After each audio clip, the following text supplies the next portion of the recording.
My name is Terry Montour.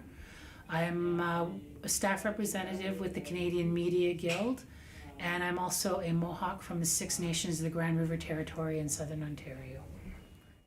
My job is specifically around human rights and equity issues, but I also do standard staff representation, which is grievance representation, arbitration, bargaining for those groups.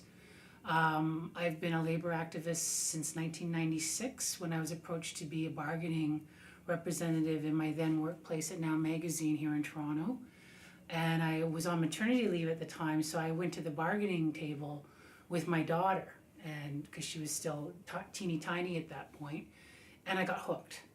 And I have been spending the last 16 years really devoting myself to the labor movement. And I think that for me as an Aboriginal woman, the labor movement is the only institution in Canada that actually is reflective of a broader social justice values and struggles that I, as an Indigenous woman in this country, can relate to. And the one place where I can actually do something and make a difference is in the workplace. So that's why I'm in the labor movement. I really, really believe that if you can get justice in the workplace, it's a small corner where justice is actually happening and can spread. So that's my philosophy about why I'm a labor activist. What have unions done and not done for Aboriginal workers and workers of color?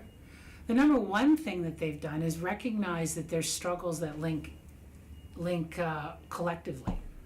And for me, that's really important. They've also given us a place and a space at the table. However, I don't really believe that the structure of how unions operate now has really opened it up enough to Aboriginal and worker of color leadership. And that's something that we need to work on, especially if we're going to really gain justice in this country. And as things go forward and we're fighting against a really radical, fundamentally capitalist government and also like corporations, we really need to get those voices organized and upright and being very present in the dialogue. Otherwise, it's just going to get swept away and we're going to recede even more.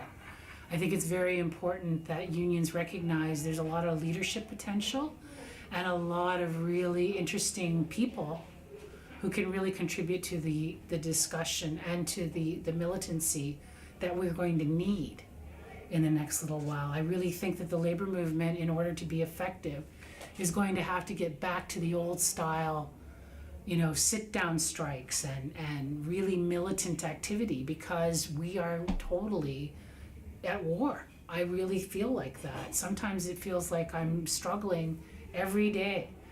And I want to be in the labor movement for the good things in life, for the roses, right? As the song says, not just the bread.